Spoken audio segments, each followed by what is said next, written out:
2000 সালের শেষের দিকে এক রহস্যময় ব্যক্তি আর্ট বেলস নামের একটি ইন্টারনেট ফোরামে একটি দাবি করেন যে তিনি আসলে 2036 সাল থেকে আসা একজন টাইম ট্রাভেলার।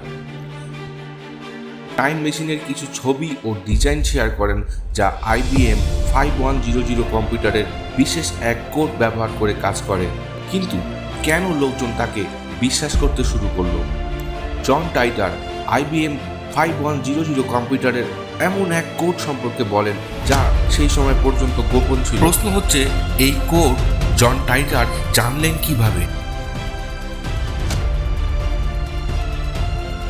তিনি অনলাইন থেকে সম্পূর্ণ গায়েব হয়ে যান, তার সমস্ত পোস্ট ডিলিট হয়ে যায় এবং এরপর তাকে আর কখনো দেখা যায়নি। কেউ বলেন তিনি সত্যিকারের টাইম ট্রাভেলার ছিলেন, আবার কেউ বলেন এটি নিছকই একটি ইন্টারনেট প্রতারণা ছিল যা বুদ্ধিমান কিছু হ্যাকার করেছিলেন। আপনার কাছে কি মনে হয় কমেন্টে জানান। ভালো লাগলে একটি লাইক দিয়ে আমাদের অনুপ্রাণিত করবেন। ধন্যবাদ।